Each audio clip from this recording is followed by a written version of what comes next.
पूरे देश में हनुमान जन्मोत्सव की धूम है। मंदिरों में भव्य सजावट है और सुबह से ही भक्तगण अपने आराध्य के दर्शनों के लिए उमड़ रहे हैं। इस पावन अवसर पर आज हम आपको ले चलेंगे छत्तीसगढ़ की धरती पर, जहां भगवान हनुमान के कुछ ऐसे अलौकिक और प्राचीन रूप विराजमान हैं, जिनके दर्शन आपको आश्चर्यचकित कर देंगे। छत्तीसगढ़ एक ऐसा प्रदेश जहां आस्था और इतिहास का अद्भुत संगम देखने को मिलता है। यहाँ के धार्मिक और पुरातात्विक नगर जैसे शिवरी नारायण और रतनपुर हनुमान जी की कुछ ऐसी अनोखी प्रतिमाओं को समेटे हुए हैं, जो उनकी सामान्य छवि से बिल्कुल अलग है। इनमें शामिल हैं काले हनुमान जी, देवी स्वरूप हनुमान जी और यहाँ तक कि गोबर वाले हनुमान जी भी। अमूमन हम मंदिरों और तस्वीरों में भगवान हनुमान को केसरिया रंग में ही देखते हैं और उन पर सिंदूर चढ़ाने की परंपरा है। लेकिन जांजगीर चांपा जिले के शिवरी नारायण में एक ऐसा स्थान है जहां हनुमान जी की प्रतिमा का रंग काला है। इसके पीछे एक दिलचस्प कहानी जुड़ी हुई है। काले पत्थर से बनी इस मूर्ति को लंका दहन हनुमान के नाम से भी जाना जाता है। यहाँ उनकी प्रतिदिन तिल या चमेली के तेल से पूजा की जाती है और उनके शरीर की मालिश की जाती है, मानो लंका दहन की थकान अब भी उन पर हो।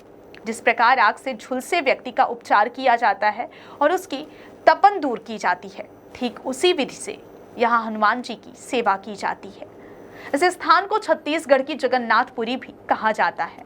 मान्यता है कि प्राचीन समय में भगवान जगन्नाथ की तीनों प्रतिमाएं यहीं स्थापित थीं, जिन्हें बाद में जगन्नाथपुरी ले जाया गया। आज भी यह माना जाता है कि साल में एक दिन भगवान जगन्नाथ यहाँ अवश्य आते हैं। इसके साथ ही यह स्थान रामायण काल से शबरी आश्रम के रूप में भी जाना जाता है। अब हम आपको ले चलते हैं बिलासपुर जिले के रतनपुर के गिरजाबंद, जहाँ विराजमान है दक्षिण मुखी हनुमान जी, जिनकी पूजा देवी के रूप में की जाती है। पूरे देश में छत्तीसगढ़ ही एक ऐसा प्रदेश है जहाँ बजरंगबली की देवी के रूप में आराधना होती है। इसके पीछे भी एक रोचक पौराणिक कथा है। कहा जाता है कि 10वीं शताब्दी में रतनपुर के राजा पृथ्वीदेव जो हनुमान जी के परम भक्त थे, कुष्ठ रोग से पीड़ित हो गए थे और अपने जीवन से निराश हो चुके थे। तब हनुमान जी ने स्वप्न में आकर उन्हें मंदिर बनवाने का आदेश दिया। मंदिर बनने के बाद उन्होंने फिर स्वप्न में राजा को महामाया कुंड से अपनी एक प्रतिमा निकालकर स्थापित करने को कहा। जब राजा ने वह प्रतिमा निकलवाई तो वह देवी स्वरूप में थी। राजा ने भगवान के आदेशानुसार उस प्रतिमा को मंदिर में स्थापित कराया। तभी से यहाँ हनुमान जी की देवी के रूप में पूजा हो रही है। मंदिर बनने के बाद राजा रोग मुक्त भी हो गए। मुख्य पुजारी तारकेश्वर महाराज बताते हैं कि इस दक्षिण मुखी प्रतिमा के बाएं कंधे पर भगवान श्री राम और दाएं कंधे पर लक्ष्मण जी विराजमान हैं।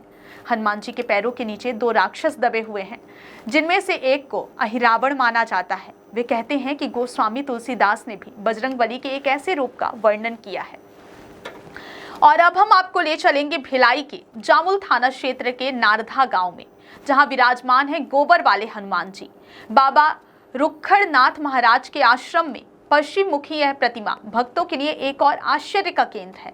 रुखड़नाथ स्वामी के वंशज सुरेंद्र गिरी महाराज इस प्रतिमा की पूजा करते थे। वे बताते हैं कि उनके पूर्वज यहाँ तपस्या करने आए थे और इस स्थान को गढ़ का रूप दिया गया। इस आश्रम से कई चमत्कार जुड़े हुए हैं। कहा जाता है कि यहाँ सच्चे मन से मांगी गई हर मुराद पूरी होती है।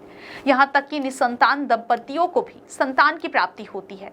इस आश्रम में एक ऐसा अग्निकुंड भी है जो लगभग 350 साल से लगातार जल रहा है, जिसे स्वयं बाबा रुखड़ महाराज ने प्रज्वलित किया था। इस कुंड की भभूत भक्तों को प्रसाद के रूप में दी जाती है।